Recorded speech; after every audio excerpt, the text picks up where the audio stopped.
Hey everyone, it's Relja, and this is not motion graphics in Blender. This is a Blender tutorial on its own.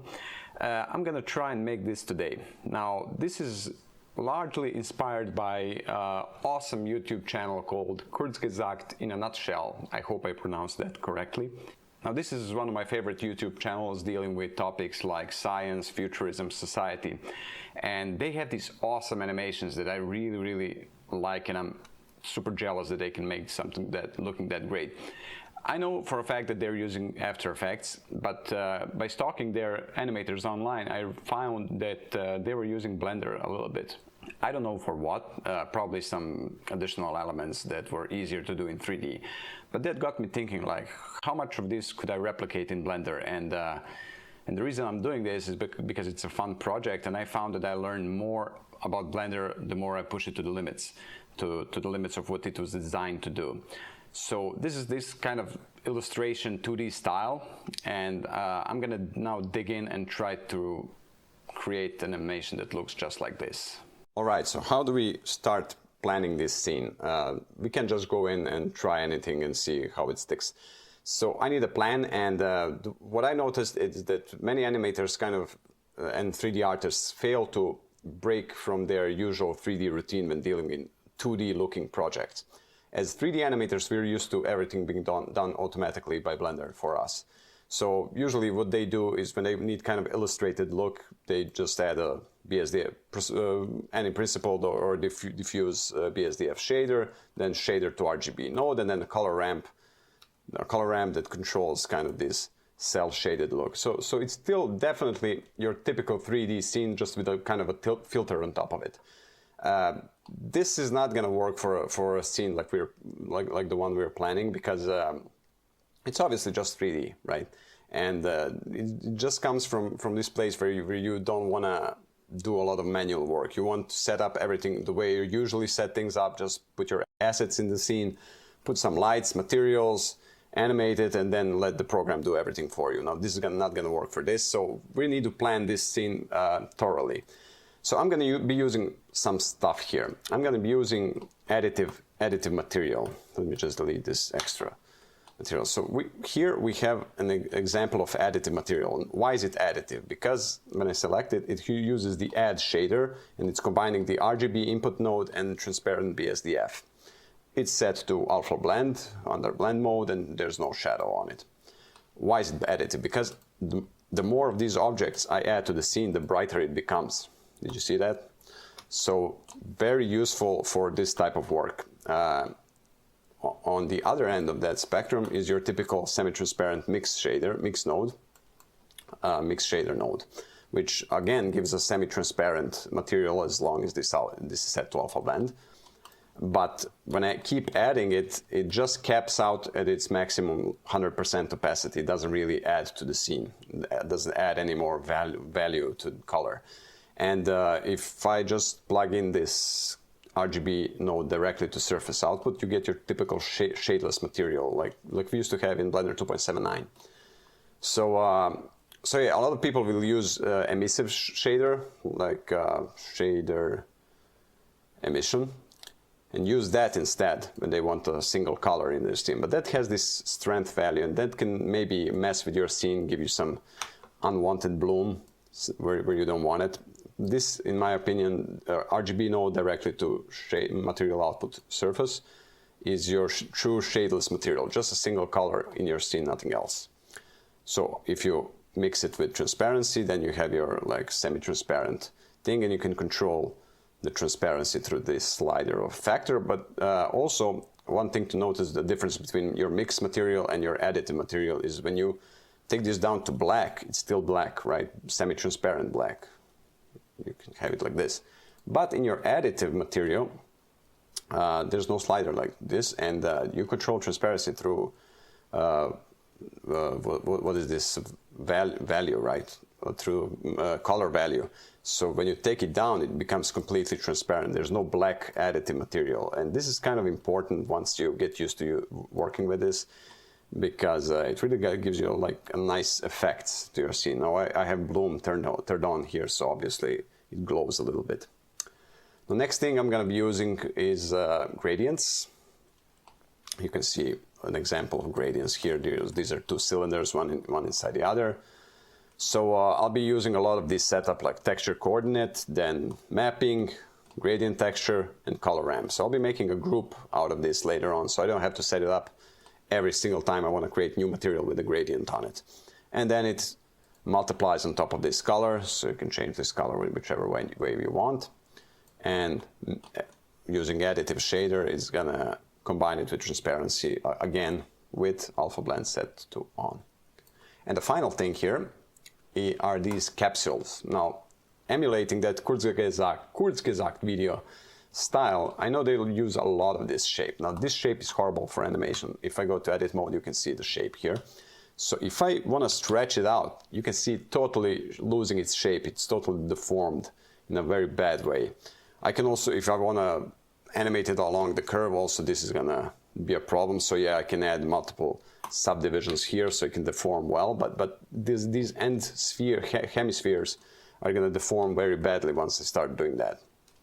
So the alternative, instead of using actual mesh here, is to use metaballs. Under metaball, go to capsule as a shape. So I'm going to scale it down a little bit, move it to the side, scale it a little bit more. And if you go to, let me just copy this object, Control L, link materials. So if you go to edit mode, click on the tab, and then you press S and X here to scale it along the X-axis, you can see that it's not getting messed up, it's not getting deformed, even though I'm changing its scale.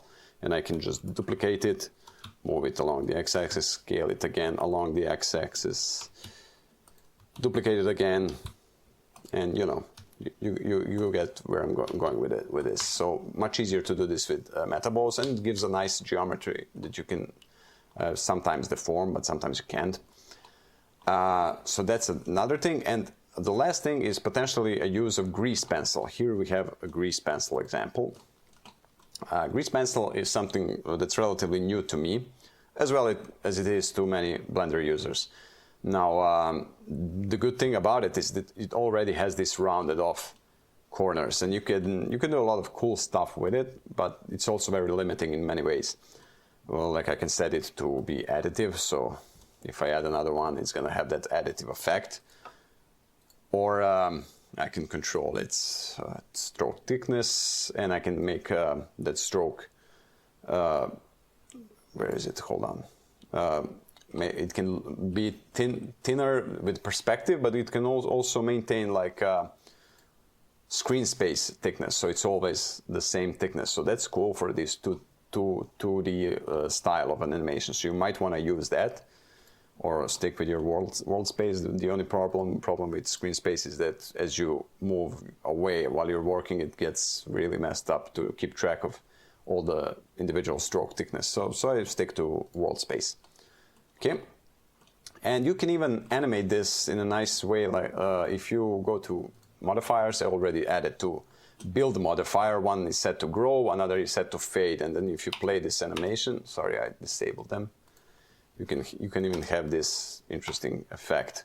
You can have it follow a path, and you can control how long it is with this delay in these two modifiers. So one is growing the stroke, another one is fading it away after a while.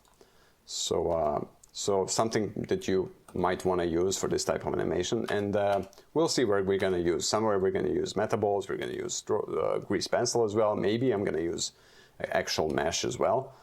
But these are kind of all the elements we need to start creating this scene. Okay, so let's start. The first thing I'm going to do is I'm going to set my camera to orthographic mode. So I'm going to try and eliminate as much of that 3D look as I can. For now, the first thing I can see is just setting camera to orthographic instead of perspective, so it gets that flat look. I'm going to, of course, do the same thing that everyone in every tutorial does. I'm going to delete the default cube. And let's go with setting the background and the central black hole object first. So I'm going to use free camera mode to position my camera a little bit better, like this. And I'm going to add just a single plane in the background. Now I'm going to want to position that background so it's always facing camera. So I'm gonna put it in the back here, far from the camera, rotate it, move it here, I guess, down, and I'm gonna keep it a square, and I'm gonna make it face the camera at all times. So I'm gonna use a constraint. Under this button for constraints, go to track 2, select camera as object. Is it already set properly? I think it is. Let me try moving. So I usually need to play around with this. Yeah, it's set properly. I usually need to play around a little bit with these axes so I get the correct placement, but this is fine. I'm gonna move it a bit downward. And let's set a material and position some stars there. So I'm gonna go to shading. I'm gonna go to rendered view so I can see it better. And under camera view, new material is gonna be called space background. Space background. And you will notice that I always delete principal BSDF and I just go with RGB, single RGB node for this. So it's going to be like a dark blue, as night sky usually is. Now this is not realistic, so I'm not going to aim for any particular shade of this. I'm going to go for whatever looks cool. So maybe I should actually go like violet and then have a gradient that puts it that's blue in the middle. Okay, so let me put that in. Texture coordinate. Input texture, gradient texture. It's going to be spherical.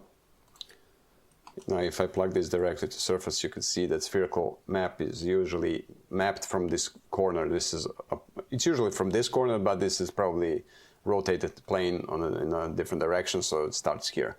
But if I just plug in object as a coordinate, it's going to be centered here. So no need for mapping node.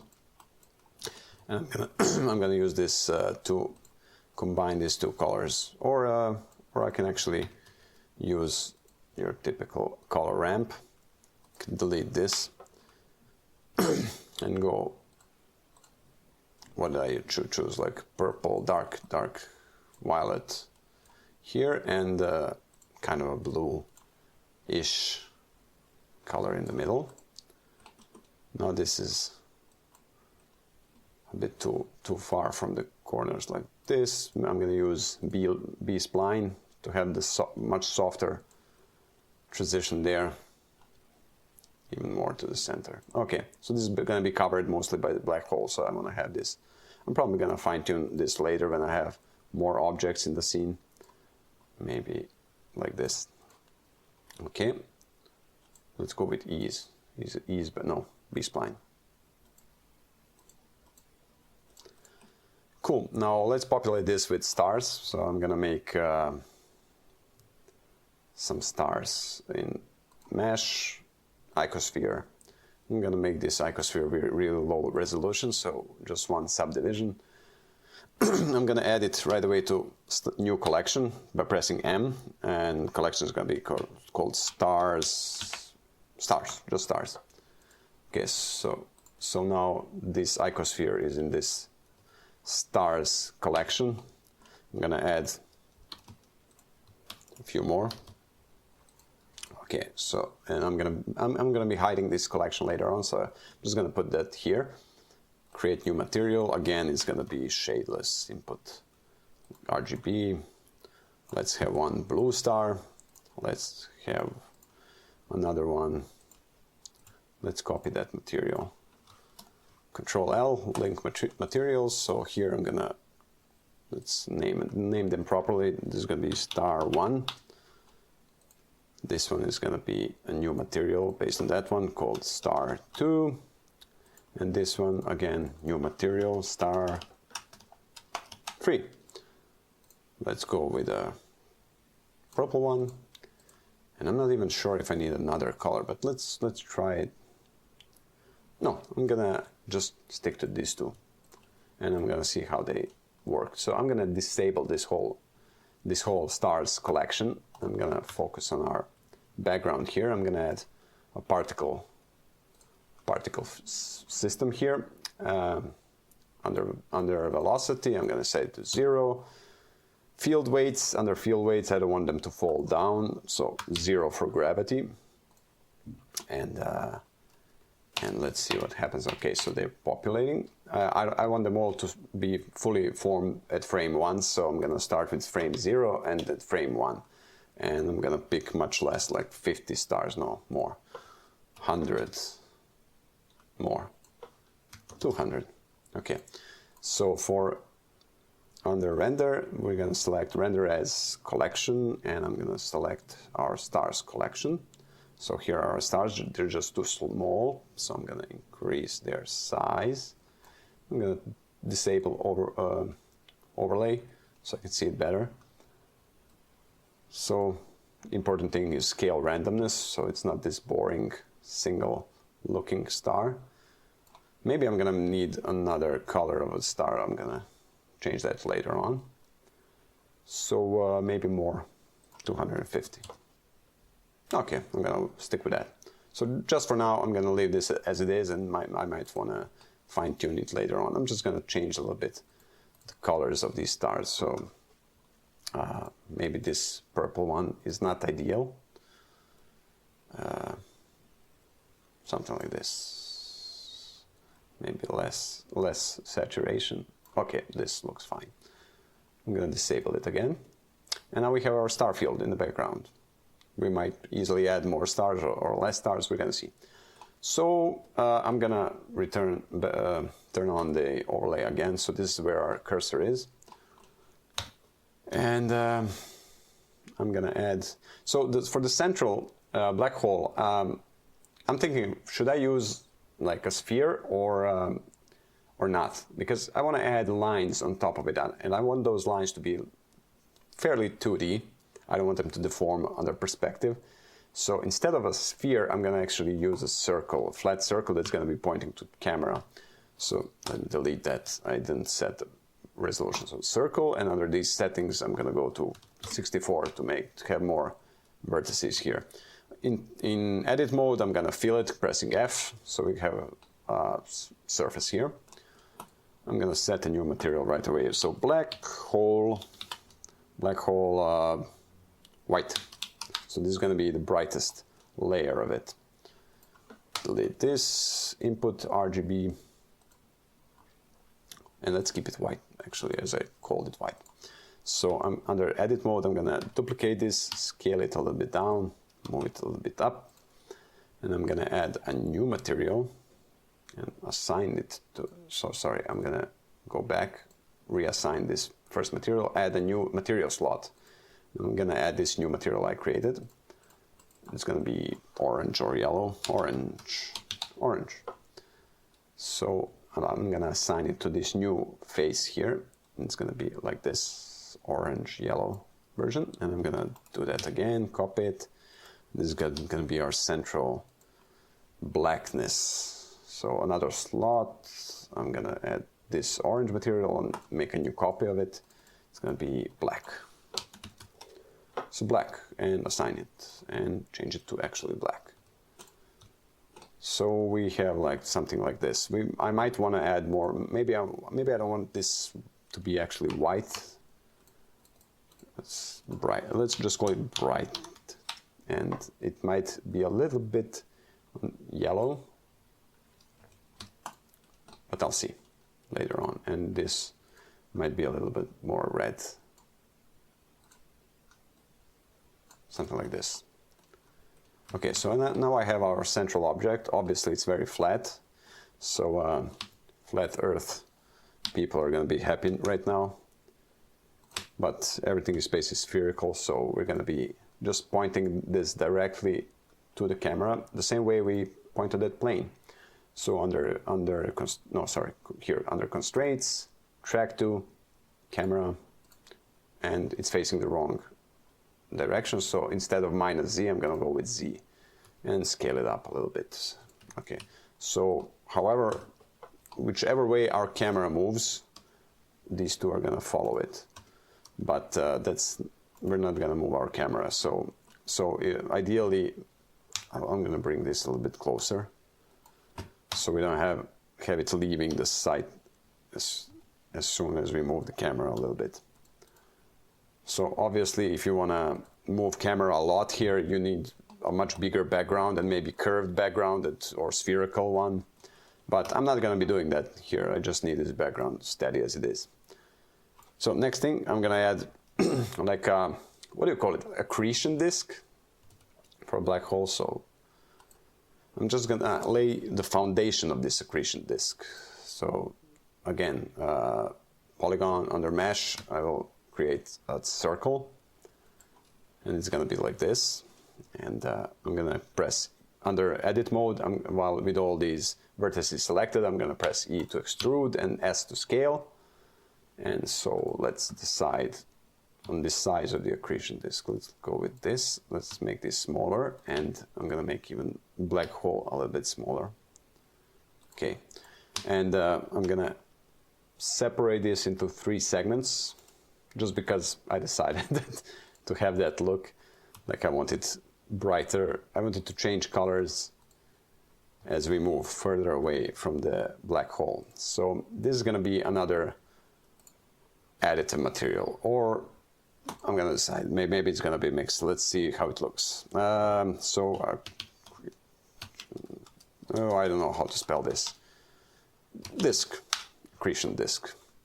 So let's go with the additive one. RGB, shader, add shader, shader transparent BSDF. I'm gonna mix those two together. Just actually add them together like this. And under material properties, under blend mode, I'm gonna set it to alpha blend and shadow to none. You don't want any shadows in a scene of this type. Definitely always disable shadows. I'm gonna do that here as well. None. Sorry. For all these materials, none. None. Although it would be wise to delete any lights from the scene, I'm gonna do that right away. So we're sure that we're not gonna get any weird 3D look here. So weird that I'm using 3D software and trying so hard not to have that 3D look. Okay, so disk 1, let's call it that way.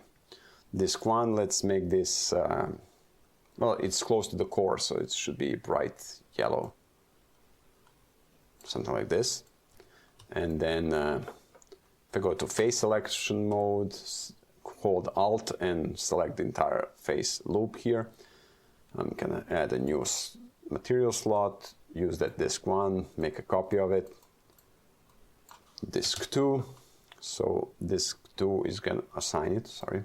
So disk 2 is gonna be blue, maybe. Let me disable the overlay. And I want it more transparent, so I'm gonna just darken the blue a little bit. Different shade of blue probably. And another material slot, going to edit mode, so with overlay on. Select this loop. I'm gonna add disk 2 and make a copy of it. Now it's gonna be disk 3, and that one, when I disable the overlay, is gonna have like a purple. I didn't assign it, sorry. Purple, darker purple, more transparent purple look. So let's fine tune it a little bit. This is where you kind of just try it out, see what it looks like. Okay, so here we are. Here we have our basic black hole with accretion disk. And now the next thing I'm gonna do, I'm gonna try and add the clouds. Let's do the clouds around the black hole first. So moving away from this, let me set the background to also kind of purple, dark, violet color. Okay, so I'm gonna use metaballs for these abstract cartoony clouds. So I'm gonna go to Shift A to open this menu, and then go to Metaball and Ball. Okay, where is it now? Oh, it's in the middle here. So move it to the side, and let's set the material for it. So just to show you what it's gonna do, when I copy this and I add another one, you have this like a blob looking thing, and I'm gonna distribute these around this black hole to create those kind of clouds. But for now I need to create the material for it, and it's gonna be, again, it's gonna be shadeless for start, something like this. Let me take a look from the camera view.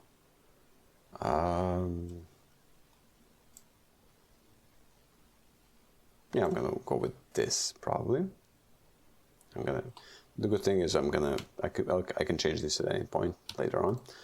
So moving it, let's say here to the side, and I'm just gonna duplicate a lot of these and distribute them manually. Again, don't look for quick solutions here, because as soon as you start using full Blender automation or particle systems to distribute stuff, it kind of shows. It's no longer that style. So Shift D, Shift D, Shift D, Shift D, Shift D, Shift D. We're gonna randomize the scale afterwards. I'm just gonna move them a little bit like this, create some initial separated clouds. Might wanna give more these metaballs around to have more diversity, these clouds. Okay, so these metaballs, let's just place them all in the same. Let me move this downward. Project organization is very important here, so let's move all these into a single collection. M, new collection, clouds. Okay, so obviously not very interesting right now, but Blender comes, let me go to layout view. Blender comes with a interesting feature under press F3 and go like randomize transform. Okay, so this little menu here is going to show up. So for all these selected objects, I'm going to randomize both their location on x-axis, no need for that, maybe y, z, it's completely random, and most importantly scale even. I want them all to be still spherical, and maybe scale all individual elements a lot. So let me go to sorry, here, and instead of bounding box, let's go to individual origins, scale them all by a lot, and then go to randomize transform again. I'm gonna disable the location part. I'm gonna randomize a little bit further on the scaling part. So if I take a look at it now through the camera, I think it looks a little bit better. And now I can fix some things, whatever is a little bit off, I can do that manually. So maybe they're too clumped here.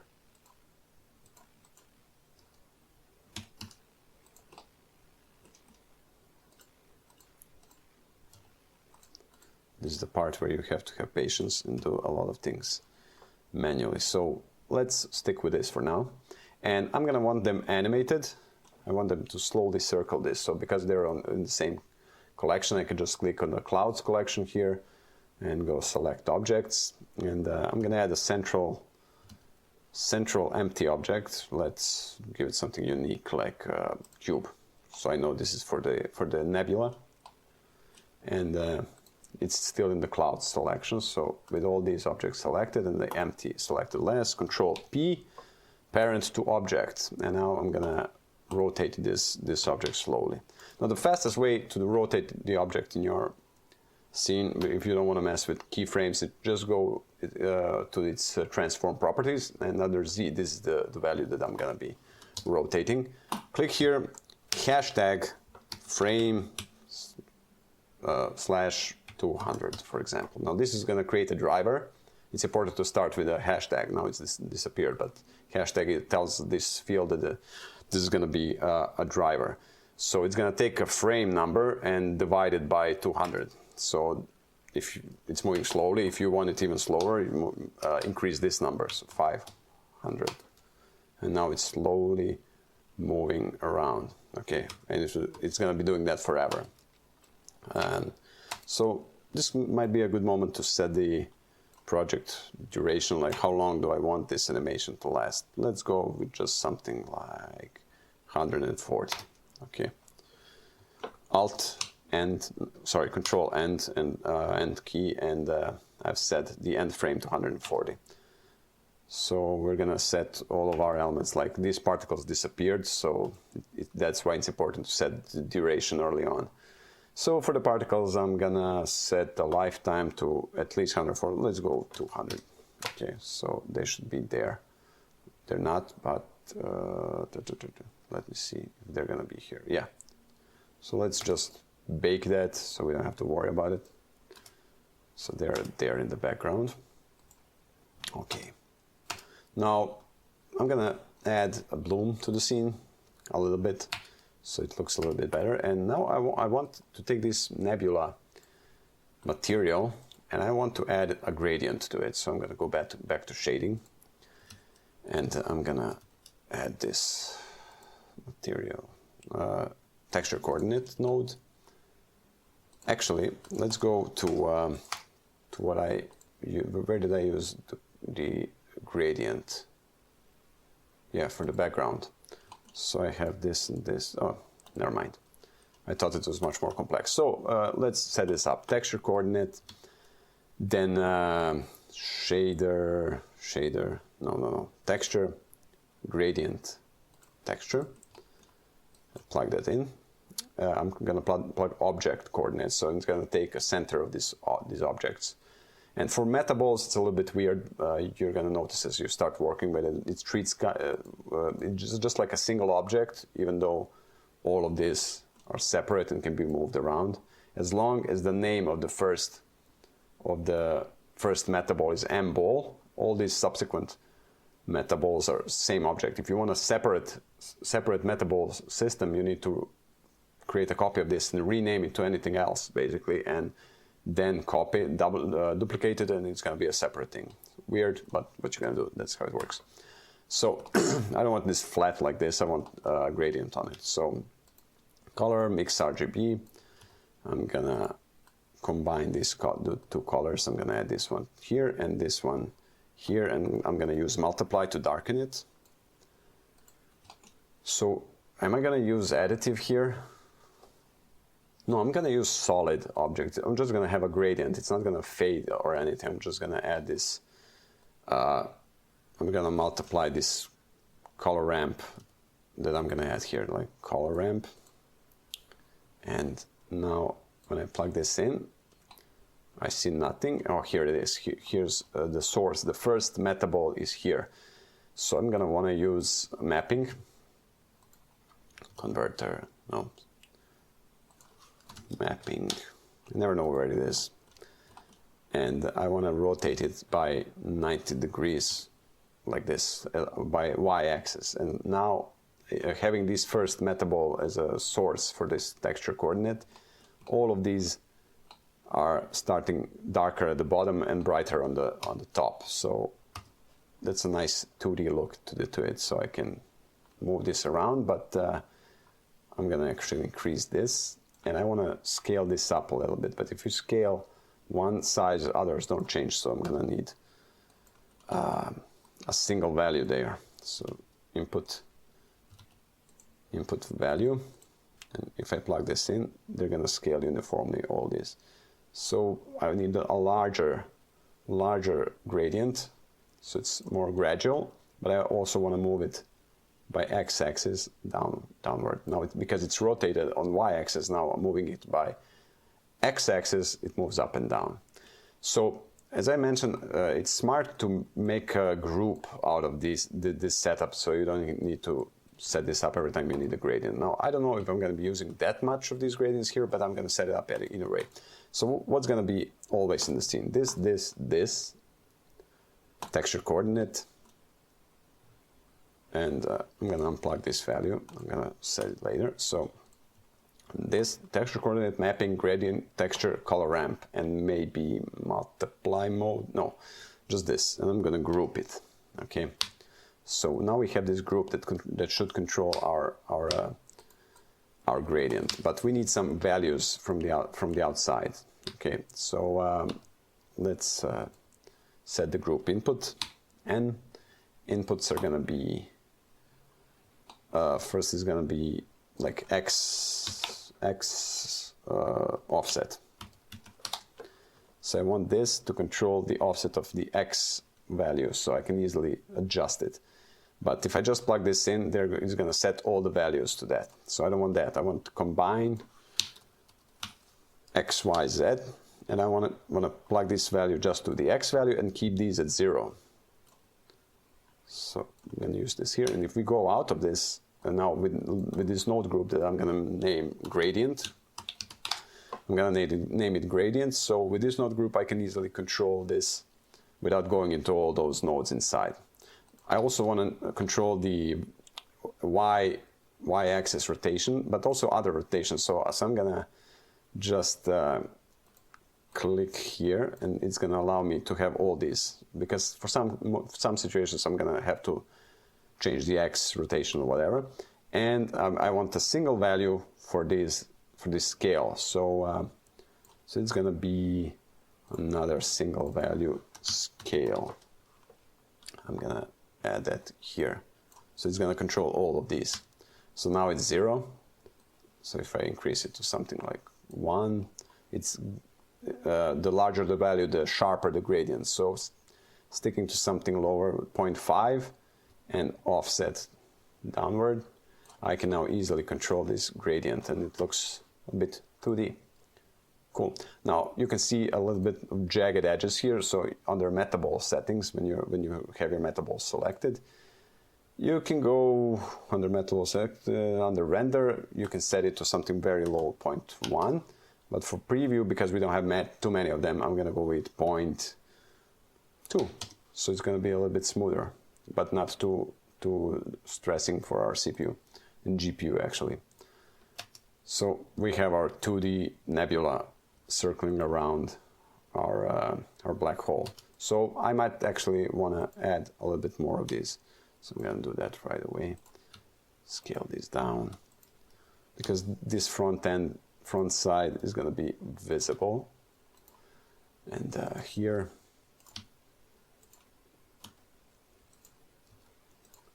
and here, I don't like how these background ones are too simplistic. Sorry. Move it here, scale it down. Move this maybe here.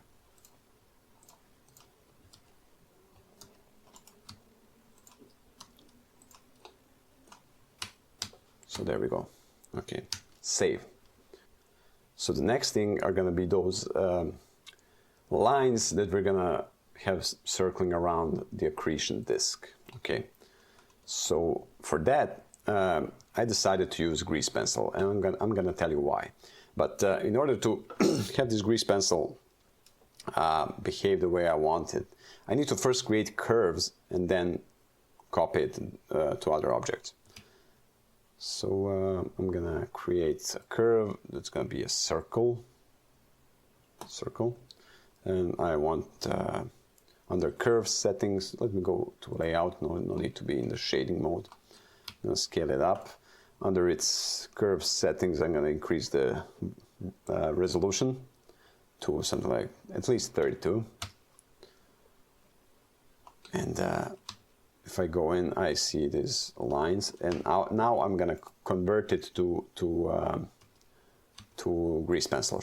Right click here, convert to grease pencil.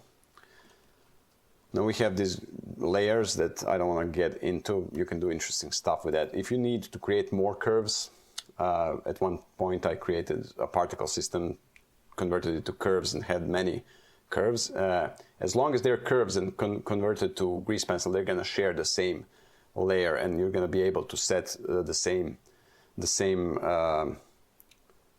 properties for all of them. But if you convert it from a mesh, for example, for some reason, they're gonna all have a different layer, and you're gonna have to click each individual grease pencil to do whatever you want to do with it. So I'm gonna have a lot of these lines circling around. So I'm gonna go to top view. I'm gonna move this grease pencil to new collection. It's gonna be called disk lines. Disk lines. Okay, maybe I should have put this in the disk. Never mind. Okay, so disk lines. So I'm gonna press slash and go to the isolated view. And under grease pencil settings here, I want to under adjustments increase stroke thickness, something like this. So let me go back from the isolated view. So is this the good thickness? Maybe more, something like this. Okay, let's go back to isolated view from the top, and under edit mode I can just press the C key to have this circle selection. I'm going to delete some of these, quite randomly, like this, and I'm going to delete it. Points. So I have this separated line. Okay, so something didn't work out here for some reason, because this is probably, yeah, that was probably the origin point of that curve or something like that. So here I have this, and I can simply repeat that in edit mode, double, and copy many of these. So let's set the material for that. Material is going to be, oh yeah, it's a stroke, sorry. It's a grease pencil. You can set a material here. So most of the material setup is happening here. I'm going to go out of the isolated view. And this is where you set the grease pencil material. So this is going to be disk lines inner. So the ones that are going to be in this yellow area. The color is going to be yellow. And I don't want to use lights. That's the important part. So does it look good? Let me disable this. Does it look like those videos? I could use this, or I can make it additive. I'm not sure what to do. I'm gonna keep it regular for now and try and achieve this look by just manipulating these colors. The reason I want to keep it regular, because I think they look good when they overlap and they don't. You can't see one through another through the other. So with this selected, let me try and change the color to something more intense. Can I? Just brighter. Something like this. Maybe white. Yeah, why not? Okay, so I'm gonna be rotating this, animating this, and I want them to rotate at different speeds. So I want the ones closer to the black hole to rotate faster, and the ones, so if I have another one here, and this is why grease pencil is good, is you scale it, the thickness of this doesn't scale up as well, so they maintain their original size. So I want this outer one, let's set it to something like this, and I want another set of inner lines set. Oh, sorry, I need to select this as a separate grease pencil. And what's going on? Why is this doing that?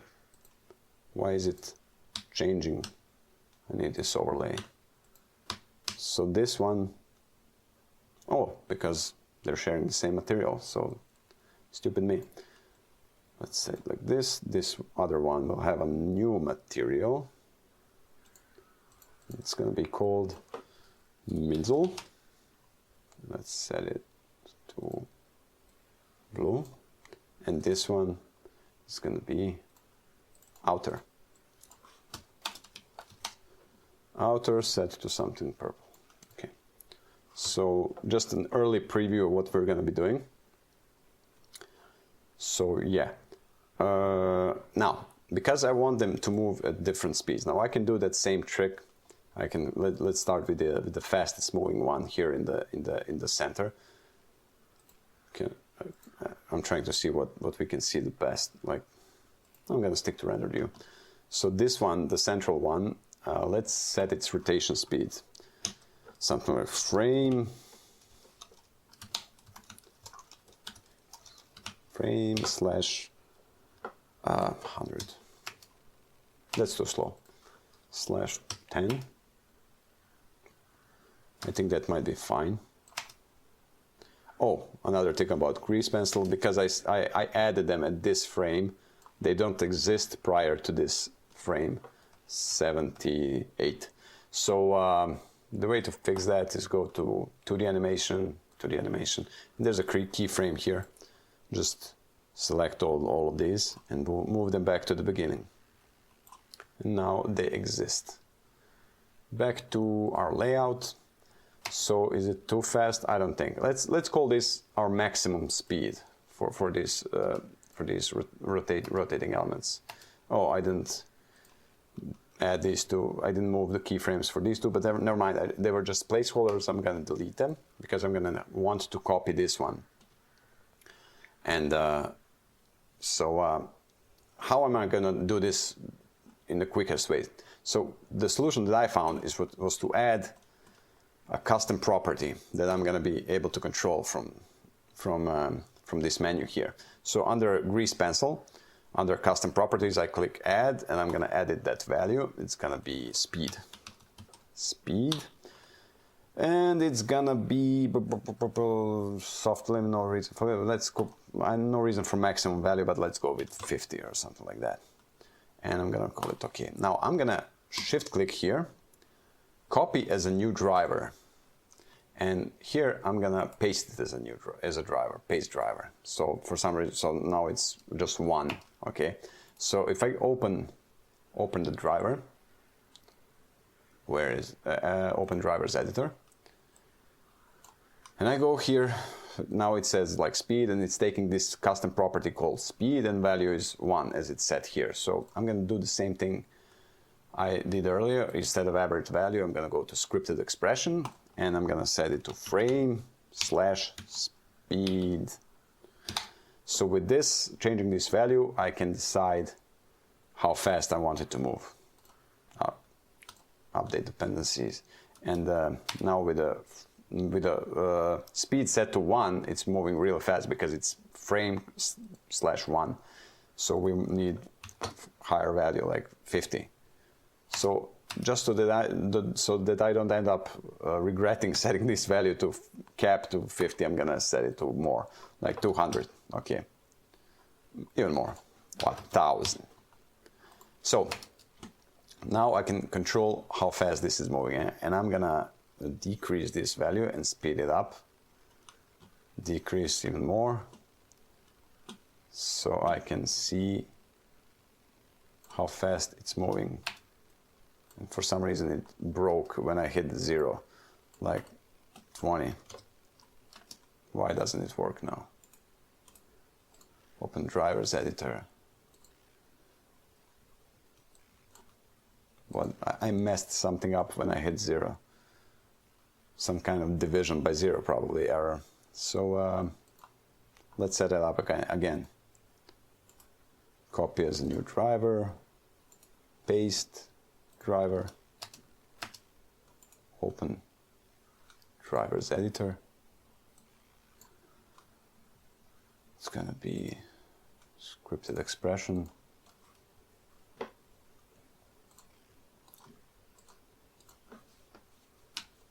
Frame slash speed. Okay, so it works. So let's say it's a good idea to put this minimum value to 1, so we don't end up in that situation again. So now I can set this to something fast, like 10. Okay. And now I can copy it, duplicate it, scale it up, and I can rotate it. Oh, I can't, yeah.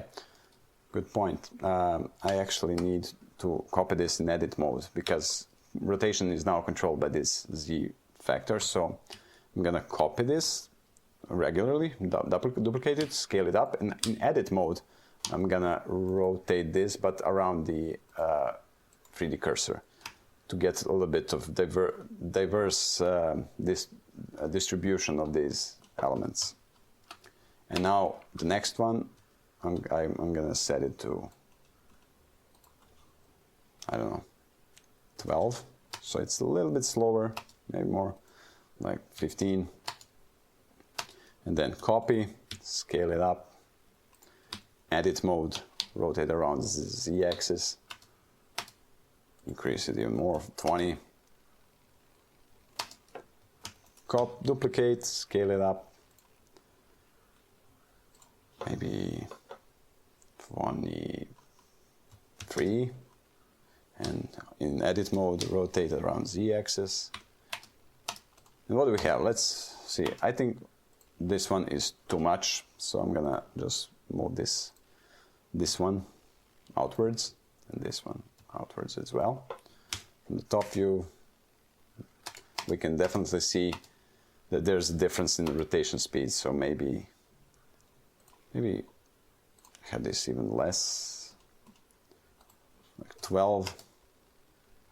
Okay, now moving out, duplicate, scale up, edit mode, rotate. Maybe rotate a little bit more. 25, so much obviously slower. And I'm gonna add that previous material that I created earlier. So what do we have? It already looks good. So not happy with this material color. I'm gonna make it whiter. Or maybe let's select Shift and select all of these inner grease pencils, and let's using Alt key, by pressing Alt key I can select this for all of them to add. Let's see what it looks like. So I think it's fine, but these I'm gonna keep the way they are. So duplicate it, scale it up, edit mode, rotate. Of course, you can add your own. You can add many variants of these breaks, many variants of these grease pencil objects. But I think we're fine. We're just repeating this single one, and no reason to keep this make this tutorial longer than it is. So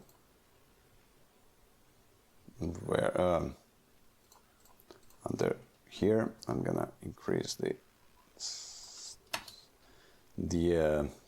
offset, scale it up, edit mode. Just find something that looks good, even slower. That looks good. Select this, scale it up. Now we're in the purple area, new material, outer, and edit mode, scale it differently, change this value to be slower. You can go as much as you feel that you should. Make this even slower, edit mode,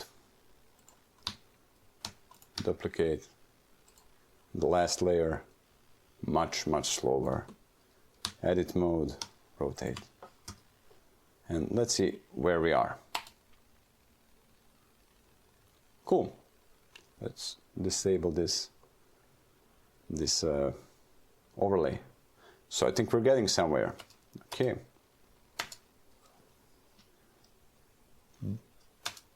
But I don't like how these overlap here, so I'm gonna go back to regular view. There, sorry, those are these first three grease pencils. Holding Alt key, I'm gonna go back to regular, so they don't have that weird overlap. Let's see if I can do anything about this material. You just need to kind of get the color right. I can't make it brighter.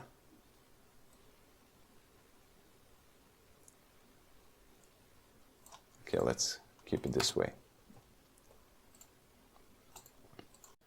All right, so what I want to do next is I want to add a little bit of illustrated lensing effect on the edges of this black hole. Now this is why I made it like a circles instead of a sphere, so I can lay them out across the edge here in a flat fashion facing camera. To do that, I'm gonna copy one of our accretion disks, grease pencil objects. I'm gonna scale it down. I'm gonna move it to its own collection, new collection, distort, should I call it? Lensing. Okay, is it a separate thing now? Yeah, here it is. I'm gonna isolate it in view, pressing /key, and I'm gonna convert this to mesh. Now, why I wanna do this? I wanna do this because I need to use some modifiers on it, and more importantly, I want to add a gradient fade on it, and I can't do that on grease pencil object, or at least I don't know how to do that. If someone knows, please tell me, because I've been trying for a while. So I'm going to convert this to a mesh, but first I need to convert to polygon and curve. So we still have our original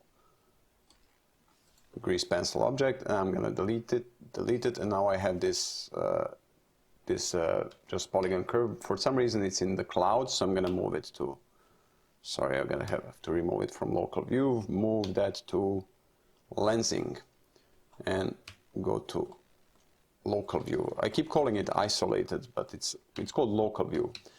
So how am I going to get this rounded corners look here? I'm going to first, I have to convert it to mesh.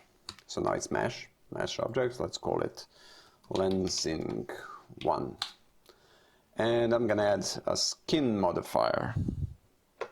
Now let me show you what's going on. So I have to go into edit mode, select all the vertices, and click on mark roots. So all of these vertices are using this skin modifier as roots. You don't need to bother yourself with what the root is for this particular thing. And using Alt-A keystroke, sorry, I have to select everything again. Control-A. With the Control-A key combination, I can scale the radius of this skin modifier. So let's go with something like this for now. Looking from the top view, I can see I have my thickness, but of course I need those rounded off corners. But because this is using this many vertices, I'm gonna get away with using a subdivisions modifier on this to get that rounded off look. So going to subdivision surface, adding it after the skin modifier, I kind of have my rounded off object. Because this is kind of thinner and smaller on screen, I can get away with not being completely ideal, but this is fine. I'm going to increase the viewport subdivision so I can see it better. If I go to our, look dev mode. So what do I want to do with this? I want this to rotate around its axis, right? You'll see why in a minute. This is going to be like a lensing effect. So again, I'm going to go to hashtag frame 200. So it's slowly rotating. I need it faster, so maybe 50. Okay, but I don't want it just going around in a circle. If you ever saw those visualizations of black holes, they kind of go both ways, here and here, and there's a lot of distortion happening. So this is how I'm gonna do this with using this object. I'm gonna add a mirror modifier. Mirror. So obviously nothing is happening because it's mirroring on its own axis. So I need a custom axis along which it's gonna mirror this object. I'm gonna add an empty. Let's make it a regular plane axis. I'm gonna just scale it down a little bit. And now using this empty object as an origin for our mirror modifier, I'm going to select it here. We have something else happening entirely. Look at that. So that's more like that black hole lensing effect. But there's too many of these long lines. I can't see it happening a lot. So I'm going to randomly delete some of these points in edit mode. For some, I'm going to just leave a single point here. So here, here, here, here. Maybe make this shorter. I'm going to delete these vertices. So now I think we have something much better looking. And I'm going to duplicate that, scale it down, set this to go faster, like 40. In edit mode, I'm going to rotate it a little bit to get that diversity here. Cool. Scale it down again. In edit mode, rotate and make it even faster, like 30. Faster, like 10. Oh, that's too fast. So 20. So this looks like a good lensing effect, but using just like flat 2D illustration style. Nice. So moving out of the local view, I'm gonna select this central black hole object, and I'm gonna delete its constraint. I'm not gonna delete it, I'm gonna disable it temporarily so I can work in a top-down view. So this is our black hole. Let's move this to lensing, and I'm gonna rename the whole thing black hole. So this is our singular object. I'm gonna select all these objects and go to local view so I can work easier. So obviously these need to go a little bit up. Sorry, these 3 objects, I need to push them upward. And they need to be bigger, like this. Cool. Nice, I like it. Obviously, if you don't like it, you can always change the thickness under this modifier, but let's pick one, like this, and go... oh, I can do all at once by selecting them all in edit mode, because we can do that now. And Control A and increase thickness or decrease it, whatever you like. I'm gonna increase it just a little bit. So pressing play, it looks fine. Now I just need to change these materials. So this is what it looks like from the side. I'm gonna change these materials. So for the outer layer, it's fine if it's, let's call it lensing outer. Lensing outer. And in our shading setup, I need to go into that isolate local view again. I'm gonna create that new material, input RGB. Let's make it white, pure white. Does it look good? Looks good to me. I can make it additive, of course. So, first I'm gonna have that fade. So let's make it additive first. Shader, add shader, shader transparent. Add these two together. And if you remember, if I want to control the opacity of an additive shader, I just need to change this color. So it gets black, or sorry, I didn't set this to alpha blend, disable shadows. So now it's additive light effect. And if I decrease the color to black, it disappears completely. So I want to control this RGB color by using one of those gradients. So because I made that group earlier, I'm gonna go to layout, sorry, group, not group, for some reason I didn't rename it properly. Let's call it gradient, okay. So here we have everything that we need for gradient using the object coordinates. So I'm gonna use color, mix RGB node, and I'm gonna add this gradient here. So let's see where we are at. Currently I can't see anything happening, and maybe I rotated this badly. Hold on.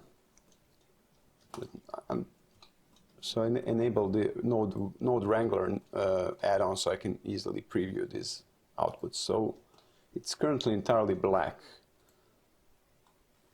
Okay, I can change this offset value and scale it down a little bit, or scale it up to see to see it fade better. Okay, so where do I want to make that fade? I want it around the center, and I'm going to rotate it a little bit.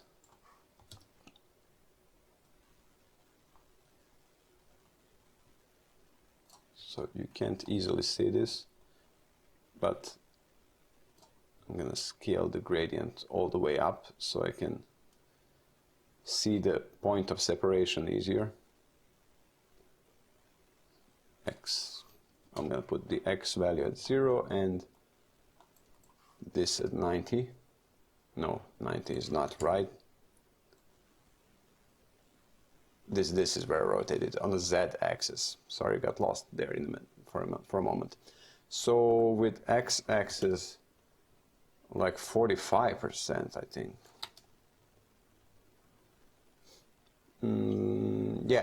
Here's the problem. It's kind of matching the rotation of the object because we're using the object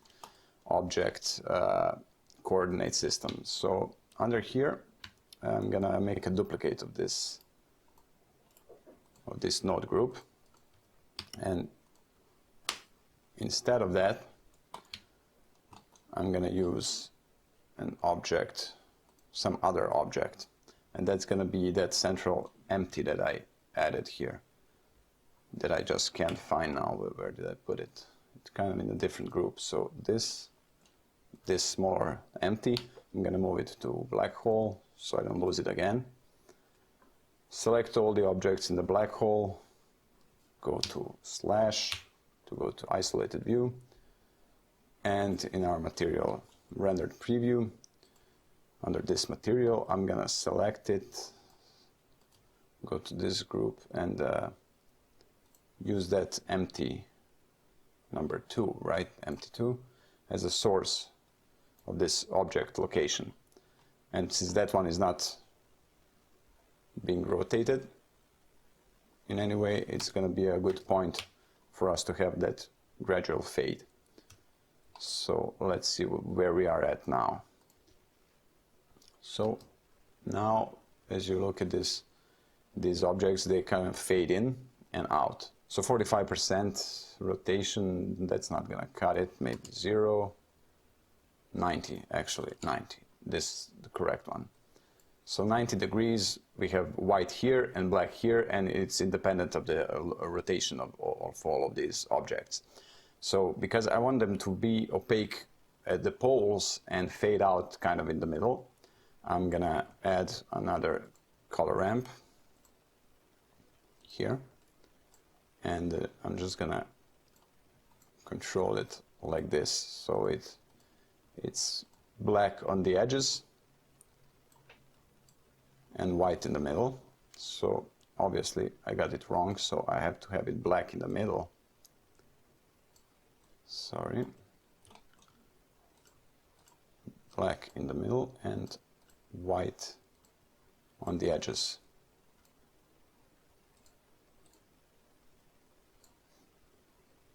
Okay, so obviously it's kind of a very thin line where it disappears, so I need to increase the size, the scale of this gradient. Actually decrease this value to get a larger gradient.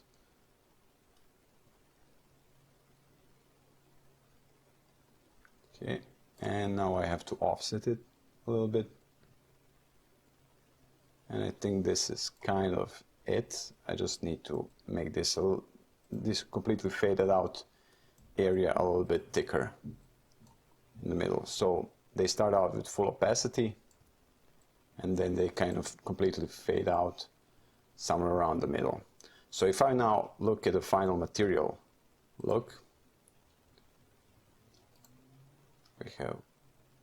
I have to, sorry, I forgot to set this to multiply. So we have our RGB color, and this gradient is gonna be connected here, and it's gonna darken this white color around the middle here, around the equator, let's call it that way, and then that's getting added to the transparent material. Sorry, I got lost a little bit there.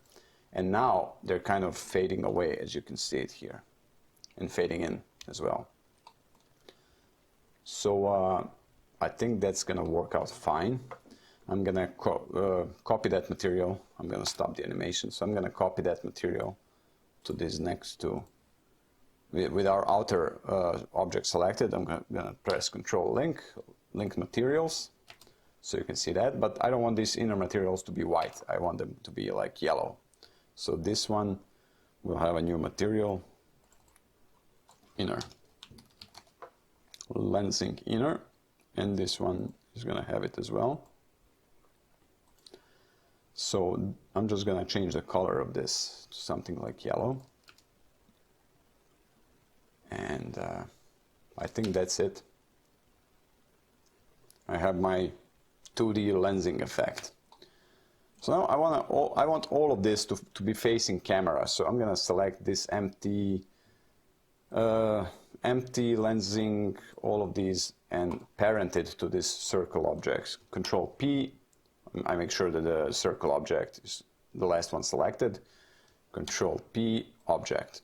And now when I select the black hole central object and I enable the constraint, it should be facing us.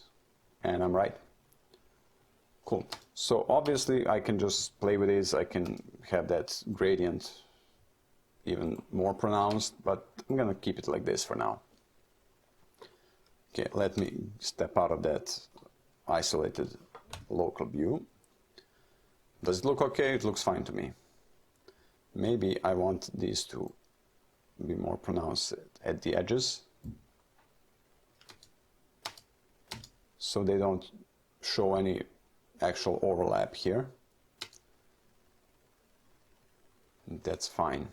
Now, I also want to add kind of some kind of spherical effect here.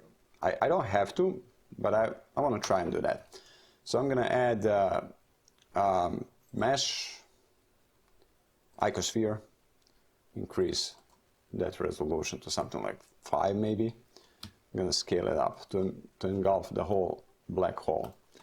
So this is going to be, let's put it out to the, it's still going to be in a black hole collection because it's part of that black hole object. So this is going to be like eruptions, something like an effect on top of all of this that has those like a textured 2D effect, but it's still going to give us a little bit of that 3D feel, so it's not completely flat. So I'm going to add a new material. It's going to be called Eruptions. And of course, I'm going to delete this, and I'm going to go with input RGB for now. It's going to be a transparent material of a blend, no shadows. And I'm going to add a Voronoi texture. So if I just check the Voronoi texture, this is what it looks now. Like now, I'm going to use this 4D effect, because 4D gives us this W value, and that value allows us to kind of evolve this noise. Instead of just simple offset, you can usually see which direction that the 3D texture is going in. But with 4D, it's kind of evolving in place. You don't need to offset anything. It just keeps changing. That's what I want to do. So F1, Euclidean, that's all fine. I want this to be blobs, kind of. So currently it's opposite of blobs. We have like dark spots where blobs should be. I want these to be white and these edges to be black. So I'm gonna add a color ramp, reverse it. So I end up with something like this. Maybe scale it down like this. And I don't want too many of these. I don't want too many of these in the center, because black hole is black in the center, and only on the outskirts can you see some kind of effects going on. So what I'm going to use, I'm going to go to input and go to layer weight. So if I plug this in, we can see if I'm using this facing value. Let me set this to shade as smooth. So in the center it's black, on the outskirts it's white. So I want to combine this with this to darken this texture. So all I need to do is add a color, mix RGB node, add this here, actually reverse this. So we have first our Voronoi texture, and then this, not from now, facing value should darken it. So I'm going to use multiply and increase the factor to 1. So as you can see, it's kind of fading out in the middle. I want to increase that even further. So I can control that with this blend option, but also with another color ramp if I want a more fine-tuned control here. Maybe use B-spline to have a smoother transition. So I only want these blobs on the outskirts. I want the blackness of the black hole in the middle. Okay, so now that we have that, let's see, this is what we have, and maybe I don't even need this RGB node. I'm going to add another color ramp here, and because this is blend, I need our alpha blend, I need our transparent shader, and I'm going to use, I'm not going to be making additive material from this. This is going to be a regular mix node, because I don't want too many layers interacting with each other in this type of an animation. So shader, mix shader here. So wherever it's black, it's going to be transparent. Where it's white, it's going to be opaque, meaning I'm going to put transparent in the upper slot and this one in the lower slot. And I'm going to use this alpha maybe as a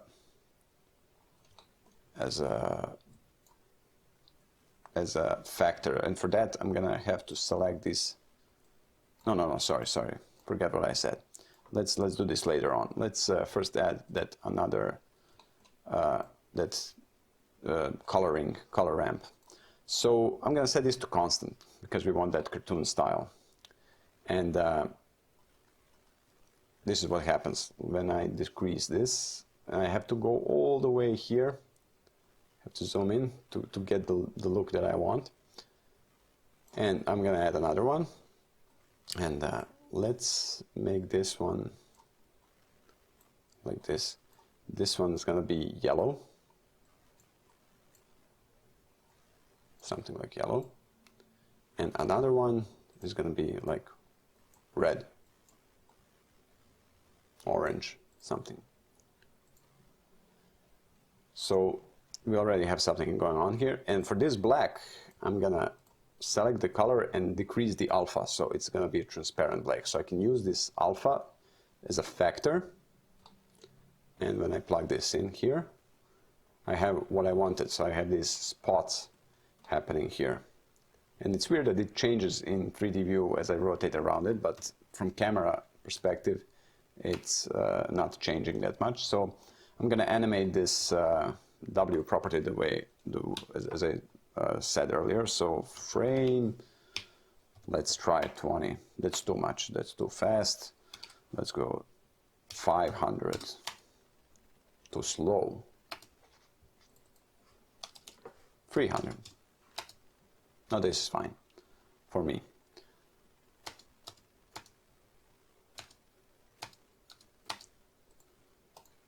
Now let me take another look. So what do I want to change? Maybe I want these white spots a bit smaller, less pronounced. Whites and yellow areas as well. Maybe make it all a bit smaller. And maybe I don't want them to end all the way up here. Maybe I want some of them showing up here near the edges, but smaller. So let's control that. Maybe ease. Easing is better instead of B-spline here in this particular example. And I don't like how this white color is not purely white. Let me just check something. Yeah, for this type of animation, we don't want filmic view transfer. We want standard. So did you see that change right now from filmic to standard? Because in standard, white is going to be pure white, and everything is just more pronounced. So I should have done this way back at the beginning of the tutorial, but better late than ever. So here we have some effect. It's still a little bit too bright, I think. So even less of these white spots, less of these, something like this. Is it fine? I think so. It's gonna be fine. I think that's okay. You can do without this. This is just something I wanted to add. Maybe it would look better without that, with just this lensing effect. I don't really know. Thinking about it, I might even decrease it further. Like this, like this, like this, like this. Yeah, let's stick to that. So we have some sense of like a spherical shape here. And in this central object, the black hole black, let's play a little bit with it. So I'm gonna add again our transparent, our gradient group, node group, and I'm gonna duplicate this so I don't affect other node groups, and I'm gonna ungroup all of this. Ungroup. Sorry, ungroup. Let me just check if I messed it up for these. When I ungrouped this one, did I mess it up here? Yeah, I did. Never mind, then I'm gonna undo all that. So I'm in this group, doesn't matter. Did I mess the clouds as well? I did. I messed the clouds as well when I changed that gradient object. So let's ungroup all of this. And I'm just gonna use this as a custom gradient setup for each object. There's no going around it. So if I delete that empty, clouds are now back to normal. And let me see this one. Come on, select it. Okay, for this one, it's still using this empty, so that's correct. Okay, cool. So for this central object here, black hole, black. Come on, I can't seem to select it. Okay, no, this is the one. So we have this middle blackness. So let me try and ungroup this. And I'm gonna go color, mix RGB. Actually, sorry, I'm going to delete all of this, plug this directly into into the surface output. Let me disable the overlay. So it's gray now. I need it black and a little bit orange. And I'm gonna use this as a spherical. Let me just zoom this in so you can see it. Spherical texture. I'm not gonna use that empty, but the object. Spherical, do we need any of this? Rotated, no. Scale back to 1. And I'm gonna have this like this. B-spline for softness, and let me just tone this down a little bit. So very subtle, still 2D look for this blackness here. Just a little bit. I don't know why I think this is important, but it is for me.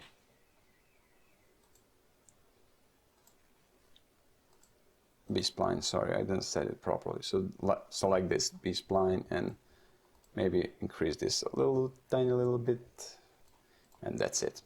So I think I'm done with the black hole, with the accretion disk, with the clouds, background. Maybe not with the background. Let's change that color of the background. I don't like it currently, so maybe brighter. Yeah, a little bit brighter here. Brighter here as well. Does it look better? Maybe, I don't know. Increase that blue central object.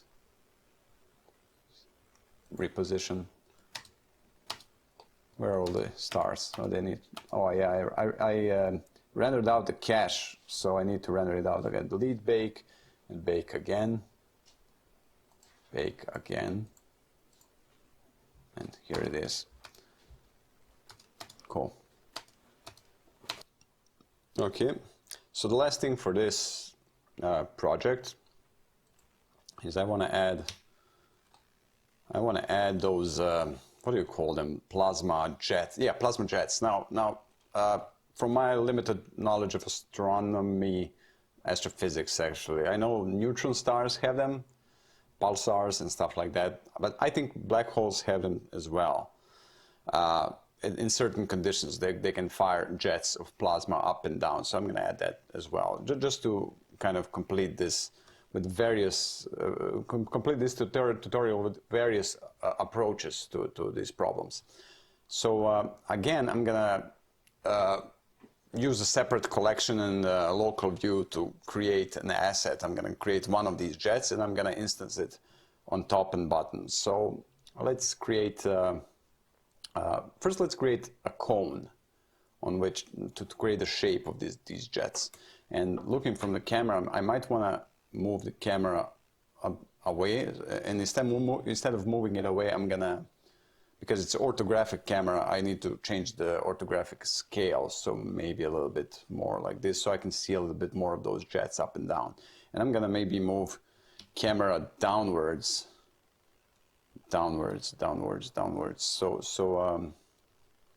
So these clouds are covering more of the black hole, so we have a better view of all of this.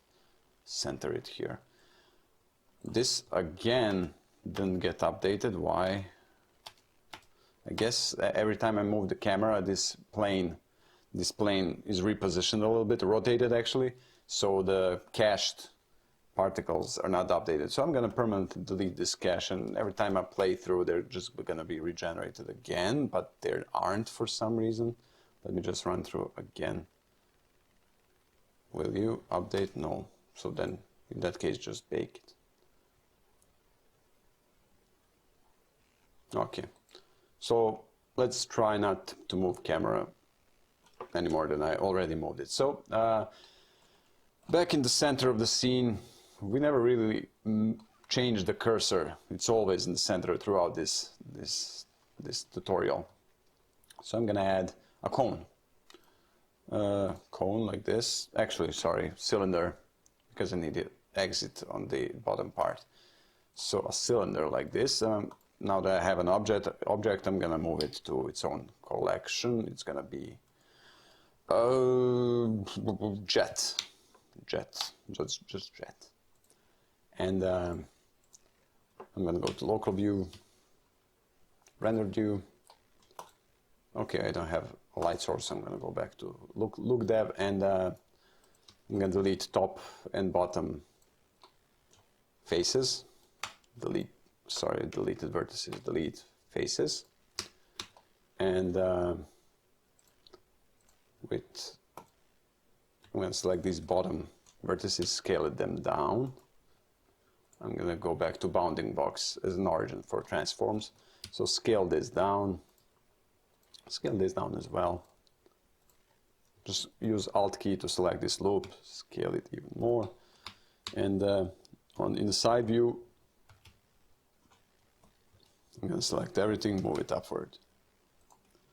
Like this, because this is going to be origin of our instanced jet.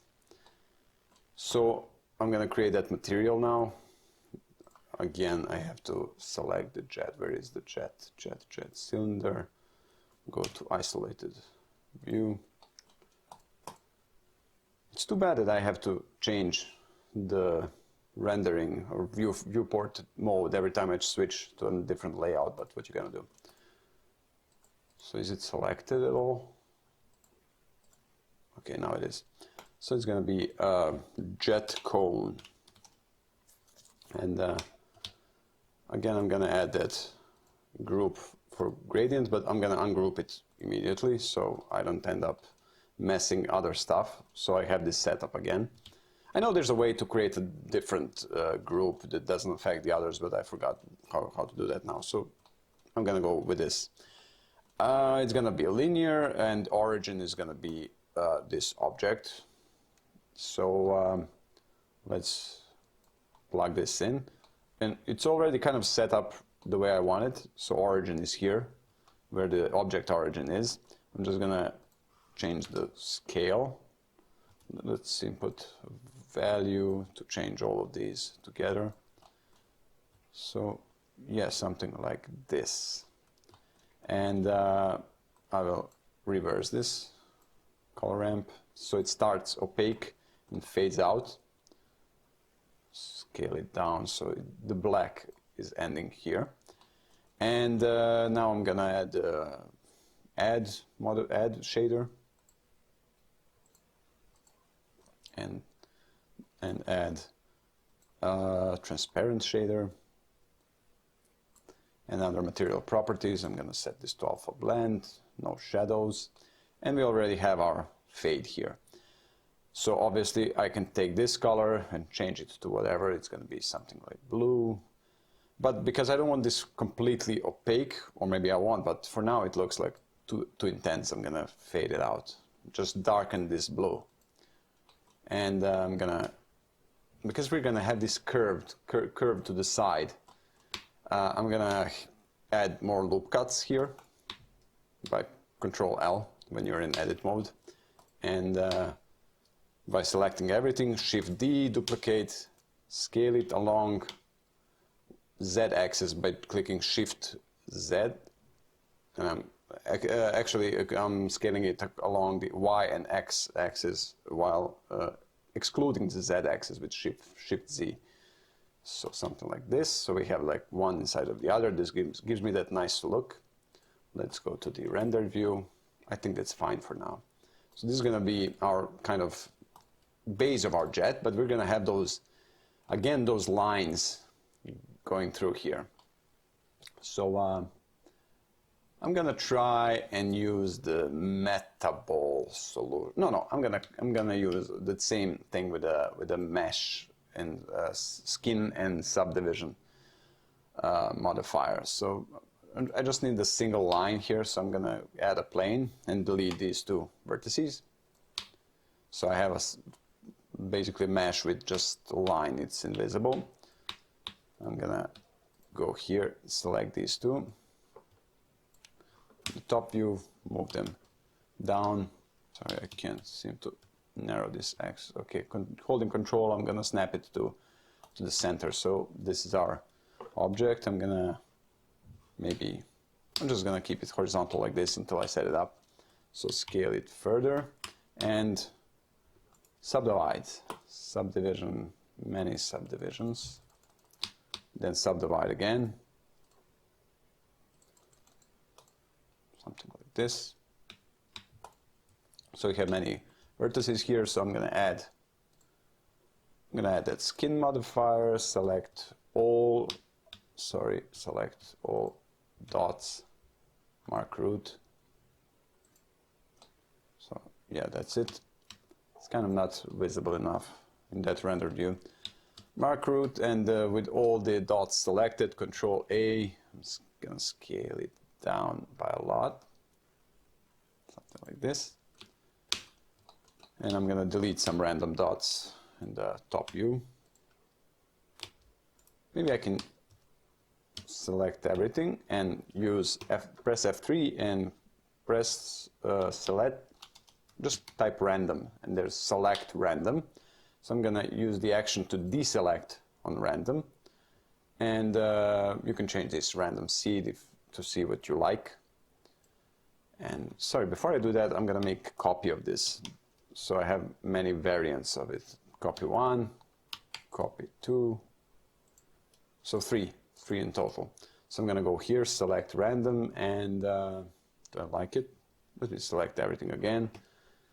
Select random, ratio, maybe deselect less. Something like this. Let's try and delete this, delete vertices, delete vertices. Okay.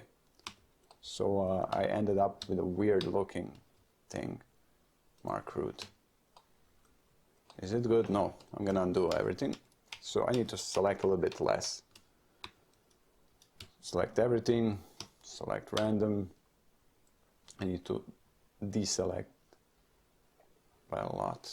Maybe this will help me figure something out. So, okay. So let's go with this. Undo. I deselected by mistake. Delete vertices and select all vertices. Mark root. Is it fine? I think it's better. So I'm gonna add that solidify modifier. No, not solidify. Sorry, subdivision. Subdivision surface. Set it to 2, so I have that rounded off look. And a single dot here. That's gonna look fine, like a Morse code here. And what else did I use? What did I use in those? Oh, mirrored. I don't need that. So these next ones, I'm gonna select everything. I'm gonna press F3, go to select random, and I'm just gonna change this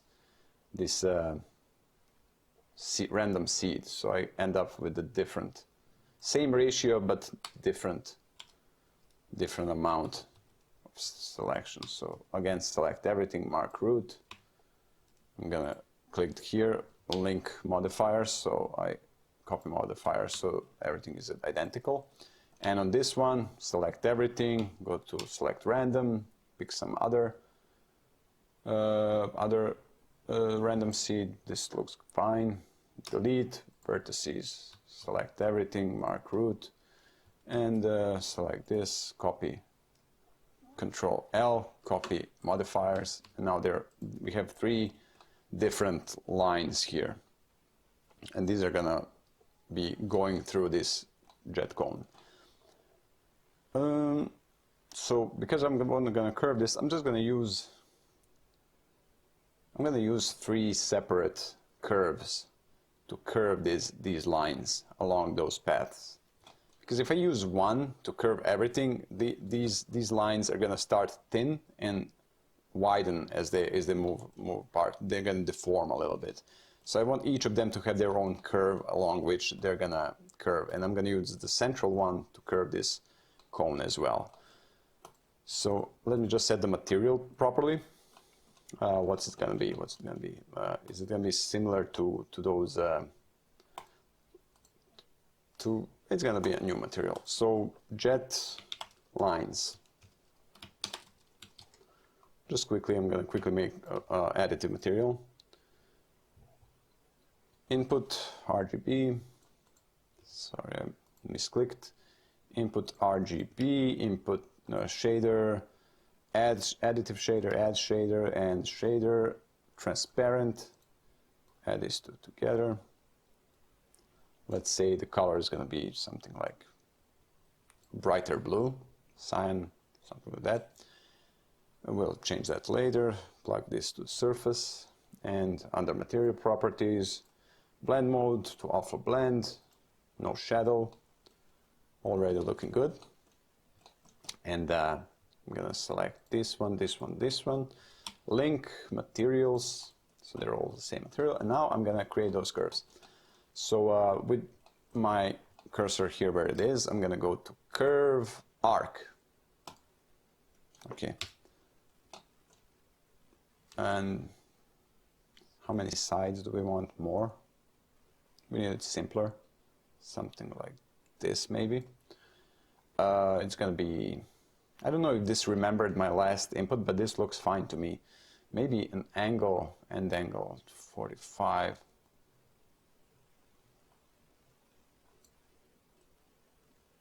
So 45 might be fine. NURBS, Bezier, Vector, Auto. Let's set this to Auto. And I have my curve. So this curve, I'm gonna rotate it like this in edit mode, sorry, around the 3D cursor in edit mode. Hold on, why? It won't rotate, why? Let's move that to align with the 3D cursor. And here, sorry, bounding box, no. Then I'm gonna rotate it in its regular object mode. So something like this. And I'm gonna add 2 more curves. copy it, rotate it like this, duplicate, rotate it like this. So we have 3 curves. They're all in the black hole select, so I don't need them there. This, this, this, this, this, and this need to go to, sorry, remove from local view, move to jet, right? I need them there. So back in local view. It's important to organize the project here. So I have this line, jet lines 1, jet lines 2, jet lines 3. So I'm going to use, so let's first curve this cylinder. So using this central arc, it's arc 001. I'm going to use modifier, I have a curve modifier. I'm going to select curve arc 1. So bed axis. Curve, I need it along y-axis. So is it good? So it's a little bit tilted because this object has been rotated. So what I do about it like this? Okay. So because I was rotating this in their object mode, let me try and apply rotation. I can't. So let me rotate these back, all of these arcs, because I think that rotation is messing up. Oh, sorry, it's not that rotation. It's rotation from the origins, from the origin. So let's return this to 0, 0, 0. Okay, that's the issue. So now when I want to rotate these two, so central, let's make this arc the central one, this one, I'm going to go to edit mode and use 3D cursor and then rotate it. Yeah, so this is going to be fine. So I'm going to rotate this one like this and this one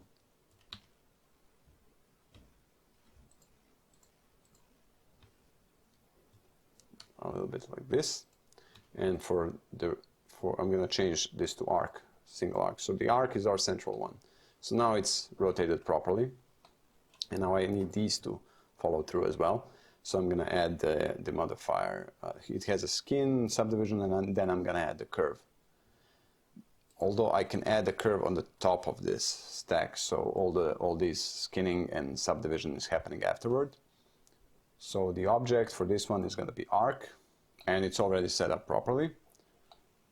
And for this one, I'm going to move it back to the 0, and I'm going to add curve modifier, move it to top, say to arc 1, there we are.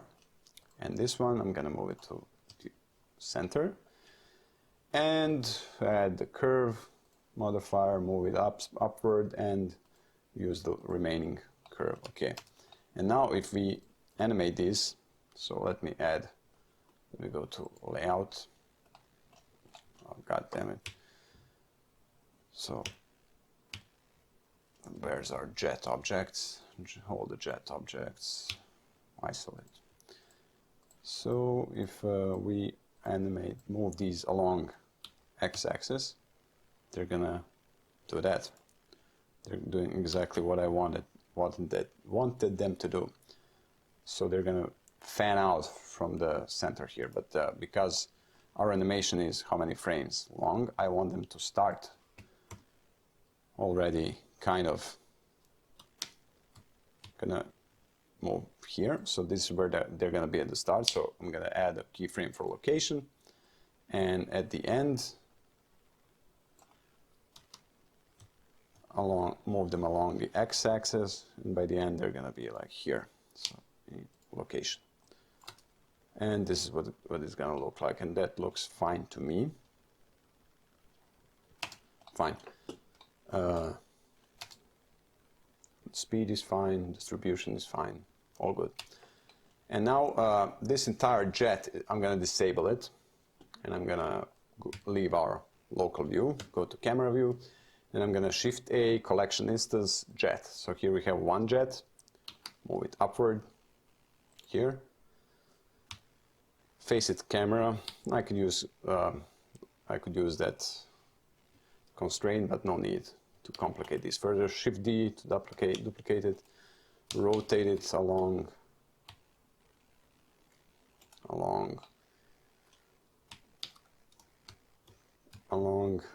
double click the Y axis, so it goes like this. Rotate, click twice for Y, and then here. Of course, there's a problem. They're visible before they should be. They're starting here and then exiting here. So let's see what we can do about that. The only thing we need to do, let's go to the jet. And again, go to the, what did I do today? Mess something up here. Go to the local view again. So I need this material to fade out around, about here. Actually, I wanted to start fading in around here. So again, going to shading, I'm gonna add that group, ungroup it. So I already have my nodes, and I'm gonna add color mix node, mix RGB, add this here, multiply, increase factor, and let's see what's going on. So something about mapping is not right here. So maybe the angle, the object should definitely not be that empty. So here we already have it set, worked out automatically. If you try to replicate this and it doesn't work out right away, so just change this to object, delete this empty object that used to be origin for those lensing effects. And as far as I can delete this vector here. So I can move this X value upward if I want them to fade out earlier. I can add that value to control uniformly the scale. So the scaling could fade out a little slower, fade in a little bit slower. So removing the overlay, I think it looks pretty good. Cool. Do I want to increase the thickness? Maybe, but let's see it in the final, as a final result. Disable the jet, and I think, hold on, let me go to the full view. Disable this, and I think that's fine. I think I'm pretty much done with this. So maybe again change the camera upward, because I don't like this very steep angle on this accretion disk. So I'm gonna move camera slightly upward, and face downward. And yes, I know I'm gonna have to rebake those particles in the background. Where is it? Delete bake again. And what I'm gonna do, I'm gonna just rise these clouds a little bit upward. So clouds, empty. Just move that empty upward, because they're parented to that empty, like this. And I think this project is done. Now, obviously, this is one looping animation. You could do a lot of extra stuff. We could have that moment when the star implodes. We could have light rays, which would be these cones splashing from inside that collapsing star, then a flash of light, then the accretion disk forming and all of that. But that would make this tutorial super long. And maybe for dramatic effect, I can tilt this camera a little bit, like this. Yeah, that looks much better. I'm gonna use this free camera motion to set it right here, so I can both see both these cones, not see the end of it. And obviously this background object will need to be scaled up again. And let me just do test render. I'm not that happy about these stars, so I think they need more They need more resolution. So where are my stars? Stars collection, but where is it? Oh, here it is. Yeah.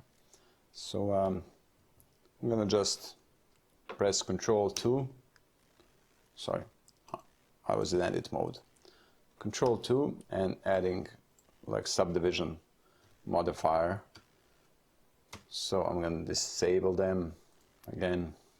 Render out. Stars are a little bit too big for my taste. Let's scale them down. Actually, I just need to select the background object.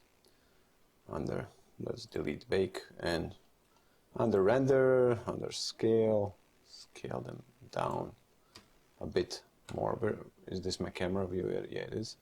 So scale them down like this. Not sure if I need more of those, I don't think so. Bake it again. Render it out. Might be a little bit bigger. No need to rebake it. I can just go slightly bigger. Render out. Okay, I'm fine with this. Save it, and let me render out the final render and see if it meets my expectations. Okay. So obviously it renders pretty fast because it's Eevee, so that's definitely a plus.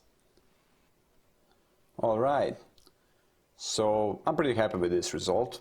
I have stars missing in the last frame. I have no idea if that's something I messed up. Maybe I needed to bake it again, but looks pretty good for a program that's not meant to do this sort of stuff. So you guys let me know what you think about all this. Write it in the comments. A big shout out to Kurzgesagt, my favorite, absolute favorite YouTube channel. Check them out. You can see me wearing Kurzgesagt t-shirt in my other YouTube channel where I talk about science and stuff in Serbian. So let me know what you think. If you like this, subscribe to my channel. You know, usual stuff. And I hope you learned something. If not how to make these type of animations, then definitely how to deal with problematic situations when Blender throws you a curveball. So this out-of-the-box thinking is definitely important if you're doing this as your job for money. I hope this helps, and I'll see you guys next time. Bye.